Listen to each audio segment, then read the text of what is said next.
بسم اللہ الرحمن الرحیم۔ میں نے آپ حضرات سے وعدہ کیا تھا کہ غزوہ ہند پر آپ حضرات کے سامنے ایک تفصیلی سیریز پیش کر رہا ہوں۔ آج اس کا پہلی قسط، اس کی پہلا حصہ سمجھ لیں، پہلی قسط سمجھ لیں، آپ کے سامنے پیش کر رہا ہوں۔ چند ابتدائی باتیں جاننے کی ہیں، یہ باتیں آپ حضرات ذہن نشین رکھیں گے تو آگے انشاءاللہ بات سمجھنے میں آسانی ہوگی۔ سب سے پہلے تو یہ جان لیں کہ ہندوستان زمین کا وہ حصہ ہے جہاں ابو البشر حضرت سیدنا آدم علیہ السلام نے سب سے پہلے قدم رکھا۔ ہندوستان میں اسلام کا پیغام نبی کریم صلی اللہ علیہ وسلم کی حیات طیبہ میں پہنچ چکا تھا۔ اسلام کی آمد سے قبل بھی عرب کے اہل ہند سے تعلقات تھے۔ عرب تاجر سندھ اور مالابار کی بندرگاہوں پر تجارت کی غرض سے آیا کرتے تھے۔ نبی کریم صلی اللہ علیہ وسلم کی خدمت میں جب ایک قبیلے کے لوگ حاضر ہوئے تو نبی کریم صلی اللہ علیہ وسلم نے ان کو دیکھ کر ارشاد فرمایا، من ہؤلاء القوم الذین کأنہم رجال الہند، یہ کون لوگ ہیں جو ہندوستان کے مرد معلوم ہوتے ہیں۔ ہندوستان کے ایک علاقہ مالابار کا جو بادشاہ تھے جن کا نام تھا چکرورتی فرماس، ان کے بارے میں مشہور ہے کہ انہوں نے ہندوستان میں ہی شق القمر کا معجزہ دیکھا تو اپنے بیٹے کو حکومت کی ذمہ داری دے کر خود نبی کریم صلی اللہ علیہ وسلم کی بارگاہ اقدس میں حاضر ہوئے اور آپ صلی اللہ علیہ وسلم کے دست مبارک پر اسلام قبول کیا۔ امام حاکم نے المستدرک میں ہندوستان کے ایک بادشاہ کے متعلق ایک روایت بھی نقل کی ہے کہ اس نے نبی کریم صلی اللہ علیہ وسلم کی خدمت عالیہ میں ایک ہدیہ پیش کیا۔ حضرت ابو سعید خدری رضی اللہ تعالیٰ عنہ فرماتے ہیں، روایت سنیے، اہدا ملک الہند الی رسول اللہ صلی اللہ علیہ وسلم جرۃ فیہا زنجبیل فاطعم اصحابہ قطعۃ قطعۃ واطعمنی منہا قطعۃ۔ فرماتے ہیں کہ ہندوستان کے بادشاہ نے رسول اللہ صلی اللہ علیہ وسلم کی طرف ایک برتن تحفے میں بھیجا۔ اس برتن کے اندر ادرک تھی۔ نبی صلی اللہ علیہ وسلم نے اس کو اپنے اصحاب رضی اللہ تعالیٰ عنہم کو ٹکڑے ٹکڑے کر کے کھلایا اور مجھے بھی اس میں سے ایک ٹکڑا عنایت فرمایا۔ ممکن ہے کہ یہ وہی صحابی بادشاہ ہوں جن کا ذکر امام حاکم نے اپنی کتاب حدیث میں کیا ہے۔ اسی طرح نامور عالمی محقق ڈاکٹر محمد حمید رحمہ اللہ اس واقعے کے حوالے سے لکھتے ہیں کہ اس نے ہادی کون و مکان حضرت محمد صلی اللہ علیہ وسلم کے ہاتھوں پر اسلام قبول کیا، پھر آپ صلی اللہ علیہ وسلم کے حکم پر واپس ہندوستان روانہ ہو گیا۔ راستے میں یمن کی بندرگاہ ظفار میں اس کا انتقال ہوا۔ یہاں آج بھی اس ہندوستانی بادشاہ کے مزار پر لوگ فاتحہ کے لیے آتی ہیں۔ انڈیا آفس لندن میں ایک پرانے مسودے نمبر عربی 2807 صفحہ نمبر 152 تا 173 میں اس کی تفصیل درج ہے۔ زین الدین المعبری کی تصنیف تحفۃ المجاہدین فی بعض اخبار الپرتگالین میں بھی اس کا تذکرہ ہے۔ ہند کے بارے میں حضرت سیدنا علی المرتضیٰ رضی اللہ تعالیٰ نے فرمایا، اطیب ریح فی الارض الہند، یعنی زمین میں سب سے پاکیزہ ہوا ہند کی ہے۔ سید سلیمان ندوی لکھتے ہیں، وہ اقتباسات میں آپ کو پڑھ کر سنا رہا ہوں ان حضرات کے۔ سید سلیمان ندوی لکھتے ہیں کہ میر آزاد بلگرامی نے صبحۃ المرجان فی آثار ہندوستان میں کئی صفحے ہندوستان کے فضائل کے بیان کی نظر کیے ہیں۔ اس میں یہاں تک کہا ہے کہ جب آدم علیہ السلام سب سے پہلے ہندوستان اترے اور یہاں ان پر وحی آئی تو یہ سمجھنا چاہیے کہ یہی وہ ملک ہے جہاں خدا کی پہلی وحی نازل ہوئی، اور چونکہ نور محمدی صلی اللہ علیہ وسلم حضرت آدم علیہ السلام کی پیشانی میں امانت تھا، اس سے یہ ثابت ہوتا ہے کہ محمد رسول اللہ صلی اللہ علیہ وسلم کا ابتدائی ظہور اسی سرزمین پر ہوا۔ اسی لیے آپ صلی اللہ علیہ وسلم نے فرمایا، مجھے ہندوستان کی طرف سے ربانی خوشبو آتی ہے۔ تو ان تمام روایات سے معلوم ہوتا ہے کہ عرب اہل ہند سے واقف تھے، اور اہل ہند کے لیے یہ خوش نصیبی کی بات ہے کہ ان کا تذکرہ نبی کریم صلی اللہ علیہ وسلم کی زبان اقدس پر جاری ہوا۔ 18ویں صدی کے مورخ آزاد علامہ علی حسینی بلگرامی نے ہندوستان کے حوالے سے 2 کتب سبحۃ المرجان فی آثار ہندوستان اور شمامۃ العنبر فی ما ورد من الہندی من سید البشر صلی اللہ علیہ وسلم تحریر فرمائی ہیں، جن کا ذکر معجم المؤلفین میں بھی کیا گیا ہے۔ یہ جو دوسری کتاب ہے شمامۃ العنبر فی ما ورد من الہندی من سید البشر صلی اللہ علیہ وسلم میں اس موضوع پر ایک مزید تحقیقی مضمون لکھا گیا ہے، تو میں سمجھتا ہوں کہ وہ بھی بہت فائدہ مند ہے۔ تو احادیث شریفہ میں ہندوستان کی فتح کی بشارت اس کا ذکر بہت تاکید کے ساتھ ہوا ہے، اس لیے صحابہ کرام رضی اللہ تعالیٰ عنہم کے دور سے ہی غزوہ ہند کی کوشش کی جاتی رہی۔ بلازری کی تحقیق کے مطابق ہندوستان پر مہم جوئی کا آغاز امیر المؤمنین حضرت عمر فاروق رضی اللہ تعالیٰ عنہ کے دور میں ہوا۔ اس کے بعد امیر المؤمنین حضرت عثمان غنی رضی اللہ تعالیٰ عنہ کے دور میں بعض مسلمان جاسوسوں کو ہند پر حملے سے قبل وہاں کی صورتحال کا جائزہ لینے کے لیے بھیجا گیا، البتہ جنگ کی نوبت نہیں آئی۔ امیر المؤمنین حضرت علی المرتضیٰ رضی اللہ تعالیٰ عنہ کے عہد میں حارث بن مرہ نے آپ کی اجازت سے ہندوستان پر حملہ کیا، جس میں آپ کو کامیابی ہوئی۔ آپ قیقان کے مقام پر جو سندھ کا حصہ تھا وہاں شہید ہو گئے۔ امام ابن نحاس آپ کے بارے میں فرماتے ہیں کہ آپ جہاد میں مکران اور قندابیل کے علاقوں سے آگے بڑھ گئے تھے۔ حضرت حارث بن مرہ کے بعد حضرت محلب بن ابی صفرہ ہند پر حملہ آور ہوئے۔ تاریخ فرشتہ میں ہے، وہ اقتباس بھی سن لیں۔ سن 44 ہجری میں حضرت امیر معاویہ رضی اللہ تعالیٰ عنہ نے زیاد بن ابی کو بصرہ، خراسان اور سیستان کا حاکم مقرر کیا۔ اسی سال زیاد کے حکم سے عبد الرحمن بن ربیعہ نے کابل کو فتح کیا اور اہل کابل کو حلقہ بگوش اسلام کیا۔ کابل کی فتح کے کچھ ہی عرصے بعد ایک نامور عرب امیر محلب بن ابی صفرہ مرو کے راستے کابل و زابل آئے اور ہندوستان پہنچ کر انہوں نے جہاد کیا۔ اسی طرح حجاج بن یوسف نے سن 86 ہجری میں محمد ہارون کو ایک زبردست لشکر دے کر مکران کی طرف روانہ کیا، جس کے نتیجے میں مکران فتح ہوا اور اسی زمانے سے سندھ میں بھی اسلام کی باقاعدہ اشاعت شروع ہو گئی۔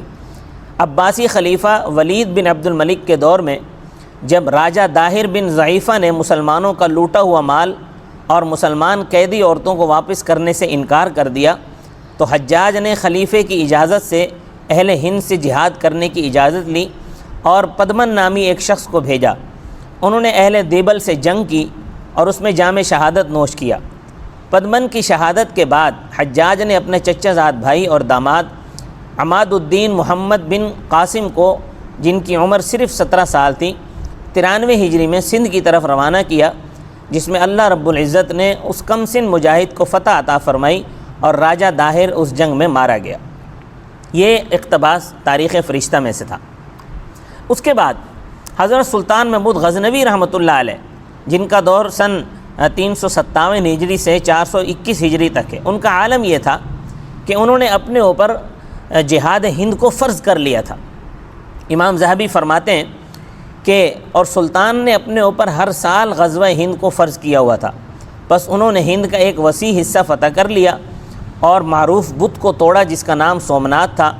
وہ یعنی اہل ہند یہ اعتقاد رکھتے تھے کہ یہ جو سومناتھ کا بت ہے یہ زندگی دیتا ہے اور موت دیتا ہے۔ وہ اس کی طرف مختلف شہروں سے زیارت کے لیے آتے تھے، تو اس کی وجہ سے بہت سی اقوام آزمائش کا شکار ہوئیں، جن کی تعداد اللہ ہی بہتر جانتا ہے، اور کوئی بادشاہ اور محتشم شخص ایسا باقی نہ بچا تھا جو اپنے نفیس مال میں سے سومناتھ کے مندر پر قربانی نہ دیتا ہو۔ تو سومناتھ کی فتح کے سال سلطان محمود غزنوی حضرت شیخ ابو الحسن خرقانی علیہ الرحمہ کی خدمت میں حاضر ہوا اور شیخ نے سلطان کو اپنا خرقہ عطا کیا۔ شیخ سے رخصت ہو کر سلطان محمود غزنوی واپس آیا۔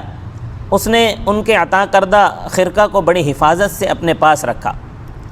تو جس زمانے میں محمود غزنوی سومناتھ پر حملہ کرنے کے لیے تیار تھا اور پرم اور دشیلم سے اس کی جنگ ہوئی، تو محمود کو یہ خطرہ لاحق ہو گیا کہ کہیں مسلمانوں کے لشکر پر ہندوؤں کا لشکر غالب نہ آ جائے۔ اس وقت پریشانی کے عالم میں سلطان محمود غزنوی نے شیخ ابو الحسن خرقانی رحمۃ اللہ علیہ کے خرقہ کو ہاتھ میں لے کر سجدے میں گر گیا اور خداوند تعالی سے دعا کی کہ اے اللہ، اس خرقے کے مالک کے طفیل مجھے ان ہندوؤں کے مقابلے میں فتح دے۔ میں نیت کرتا ہوں کہ جو مال غنیمت مجھے ملے گا یا اس سے جو بھی مال حاصل کروں گا اسے یتیموں اور محتاجوں میں تقسیم کر دوں گا۔ مورخین کا بیان ہے کہ اس دعا کے مانگتے ہی آسمان کے ایک حصے سے سیاہ بادل اٹھے اور سارے آسمان پر چھا گئے۔ بادل کی گرج اور بجلی کی کڑک سے ہندوؤں کا لشکر ہراساں ہو گیا۔ ہندو اس پریشانی کے عالم میں آپس میں لڑ پڑے، آپس میں ہی ایک دوسرے سے گتھم گتھا ہو گئے۔ ہندوؤں کی اس باہمی جنگ کی وجہ سے جو ایک ان کا سپہ سالار تھا پریم دیو، اس کی فوج میدان جنگ سے بھاگ نکلی۔ یوں مسلمانوں نے ہندوؤں پر فتح حاصل کی۔ محمود غزنوی کے بعد سلطان شہاب الدین غوری نے اسلام کے جھنڈے کو ہندوستان میں بلند فرمایا۔ اسی زمانے میں حضرت خواجہ معین الدین چشتی رحمۃ اللہ علیہ اور دیگر صوفیہ اکرام نے ہندوستان کے لوگوں کے دلوں کی تسخیر فرمائی، لاکھوں مشرکوں کو دار اسلام میں داخل کرنے کا عظیم کارنامہ سر انجام دیا۔ مسلمانوں نے ہندوستان میں تقریباً 800 سال حکومت کی، جس کا اختتام مغلیہ سلطنت کے زوال اور انگریزوں کے قبضے کی صورت میں ہوا۔ ناظرین، اللہ رب العزت کا قوموں کے عروج و زوال کا جو قانون ہے یہ کبھی تبدیل نہیں ہوتا۔ بنی اسرائیل کو اللہ تبارک و تعالی نے 3 آسمانی کتابیں دیں، تورات، زبور اور انجیل۔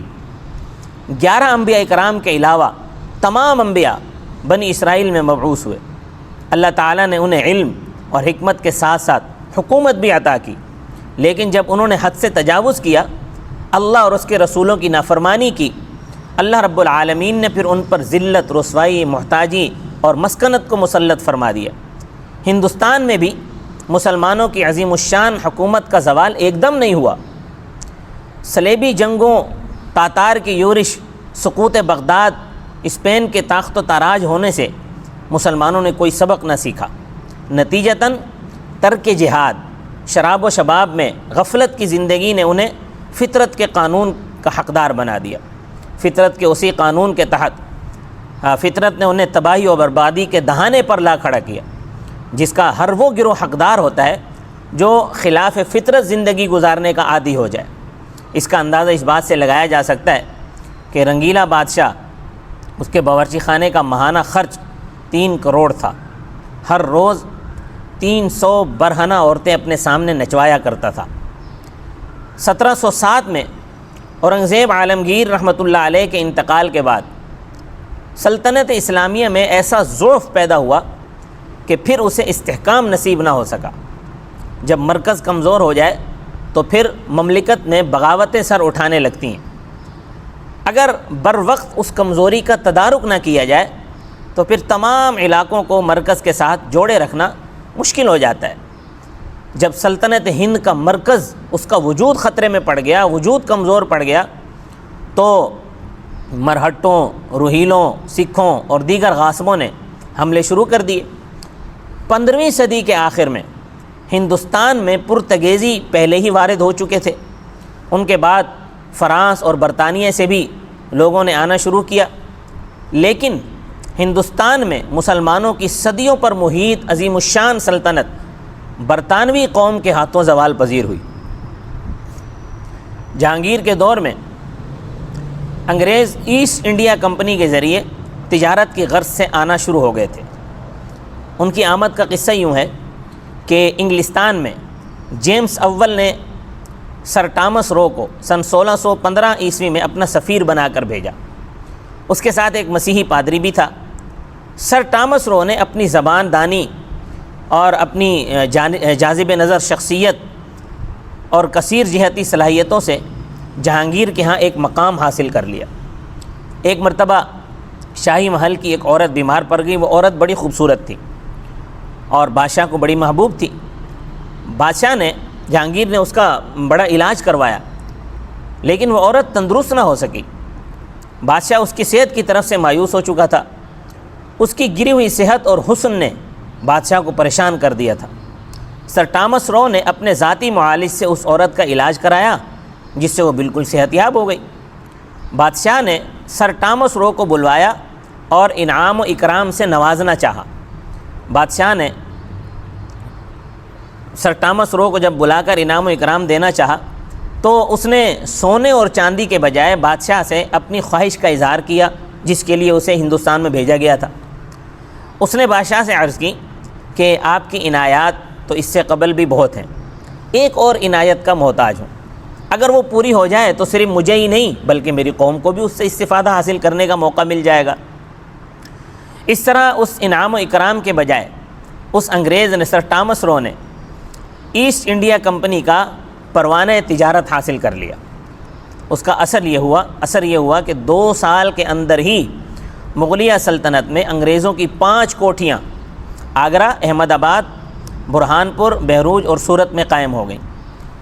سر ٹامس رو نے جہانگیر سے فرمان حاصل کر لیے جن کی رو سے پرتگیزوں سے اور ہالینڈ کی کمپنی سے انگریز کمپنی کو زیادہ سہولتیں مل گئیں۔ اس کمپنی کی بدولت انگریزوں نے بعد میں تقریباً 200 سال کے اندر ہندوستان پر برطانوی حکومت کو قائم کر دیا۔ ہندوستان میں مسلمانوں کے لیے آخری چٹان ٹیپو سلطان تھے جنہوں نے اپنی تلوار سے جواں مردی کے جوہر دکھائے، انگریزوں کا مقابلہ کیا۔ بالآخر غداروں کی ابلا فریبی اور خیانت کی وجہ سے سرنگا پٹم پر بھی انگریزوں کا قبضہ ہو گیا اور سلطان شہید ہو گئے۔ تاریخ بتاتی ہے کہ تلوار کا جواب تلوار سے ہی ہوتا ہے۔ جس قوم کی تلوار گم ہو جائے وہ باتوں سے، خیالوں سے یا میمز بنانے سے یا مذاق اڑانے سے غاصب کا مقابلہ اور اپنا دفاع نہیں کر سکتے۔ ٹیپو سلطان ہندوستان میں امت مسلمہ کی آخری تلوار تھا جس کی شہادت سے یہ طے ہو گیا تھا کہ ہندوستان میں اب اسلام کا دفاع کرنے والا کوئی باقی نہیں رہا۔ ہندوستان میں انگریزوں کے قبضے کے ساتھ ہی نظریاتی محاذ پر بھی مسلمانوں کو زیر کرنے کے لیے کوششیں شروع کر دی گئیں۔ اس نظریاتی تخریب کاری کے لیے مسلمانوں کو ہی آلہ تخریب بنایا گیا، احادیث کا انکار کیے جانے لگا تاکہ قرآن حکیم کا تعلق صاحب قرآن صلی اللہ علیہ وسلم سے توڑ کر اس کی من مانی تشریح خاص مقاصد کے تحت کی جا سکے۔ اور یہ فتنہ آج بھی موجود ہے اور آپ ان فتنہ انگیزوں کی فتنہ پردازیاں دیکھتے رہتے ہیں۔ سوشل میڈیا پر تو اس کا طوفان آیا ہوا ہے۔ مسلمانوں کو انگریزوں کی حکومت کو تسلیم کرتے ہوئے ان کی غلامی کو سیکھنے کے آداب تعلیم کیے جانے لگے۔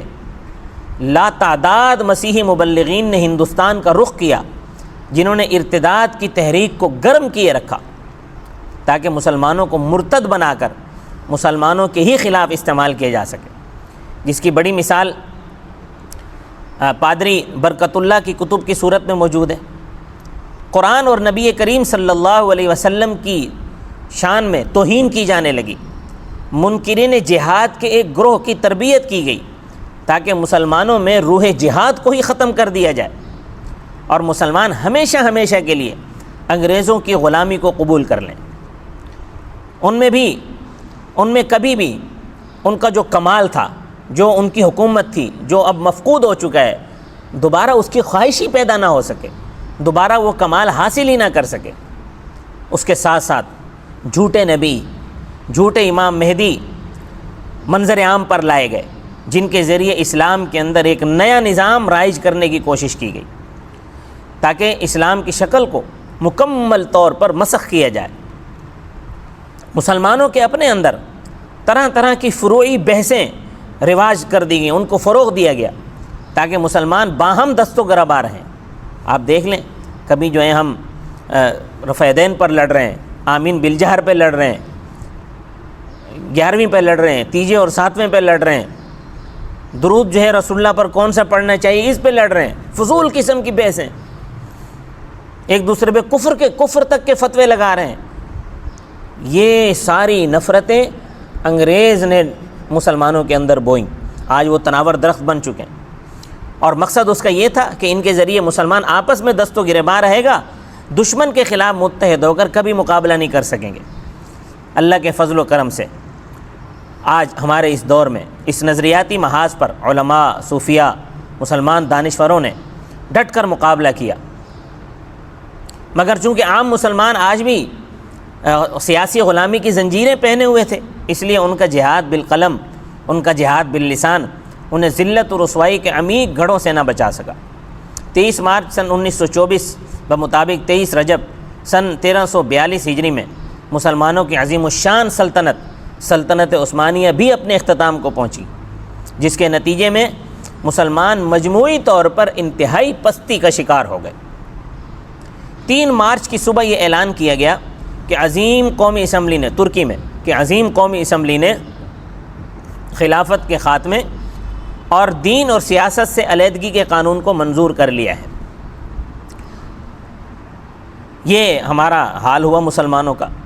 جنگ عظیم دوم کے بعد برطانیہ نے جب ہندوستان کو آزادی دینے کا ارادہ کیا، اور اس کی ایک وجہ یہ بھی تھی کہ وہ اپنے خیال کے مطابق دانشوروں کی ایک ایسی نسل تیار کر چکا تھا جس پر انگریزی تہذیب کا رنگ چڑھا ہوا تھا۔ وہ نام کے مسلمان تو تھے مگر ذہنی طور پر وہ انگریز کے غلام تھے۔ ہندوستان میں صدیوں سے مسلمان اور ہندو آباد تھے۔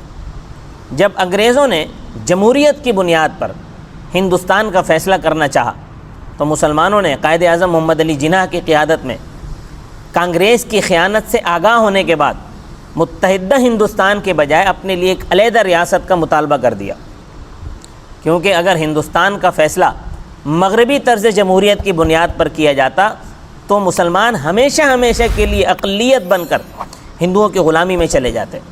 ہندو اپنی تمام تر عیاری کے ساتھ انگریزوں کی حاشیہ برداری میں چلے جاتے، اور ہندو ان کی حاشیہ برداری کے ذریعے پورے ہندوستان پر قبضہ کرنے کا خواب دیکھ رہے تھے۔ یہی وجہ ہے کہ آج تک ہندوؤں نے تقسیم ہند کو اور پاکستان کے وجود کو تسلیم نہیں کیا ہے۔ اور آپ ابھی حالیہ دیکھ لیں کہ یہ جو ابھی حالیہ کشیدگی چل رہی ہے پاکستان اور ہندوستان کی، ہندوستان آج بھی اکھنڈ بھارت کا خواب دیکھ رہا ہے، اور وہ تمام ممالک جو ہندوستان سے الگ ہو چکے ہیں ان کو ہندوستان تسلیم نہیں کرتا، ہندوستان ان کو اپنے ساتھ ملانا چاہتا ہے۔ ان کے عظیم ترین رہنما آج بھی ہندوستان بنانے کے خواب دیکھتے رہتے ہیں، جس میں مسلمانوں کے مقدس مقامات بھی شامل ہیں۔ اور افسوس ہوتا ہے ان مسلمانوں پر جو آج بھی متحدہ ہندوستان کے حامی ہیں اور وجود پاکستان کے مخالف ہیں۔ انہیں کم از کم اس بات پر ہی غور کر لینا چاہیے کہ وہ اپنے اس طرز فکر سے مشرکین کے گروہ کی تائید کر رہے ہیں جو قرآن حکیم کے مطابق مسلمانوں کے سب سے شدید ترین دشمن ہیں۔ قرآن کریم میں فرمایا لَتَجِدَنَّ أَشَدَّ النَّاسِ عَدَاوَةً لِلَّذِينَ آمَنُوا الْيَهُودَ وَالَّذِينَ أَشْرَكُوا، یقیناً آپ ایمان والوں کے حق میں بلحاظ عداوت سب لوگوں میں سب سے زیادہ سخت یہودیوں اور مشرکوں کو پائیں گے۔ آج بھی یہود اور مشرک گٹھ جوڑ کر کے مسلمانوں کو ختم کرنے پر تل گئے ہیں۔ پاکستان پر حملے اسی سلسلے کی کڑی ہیں۔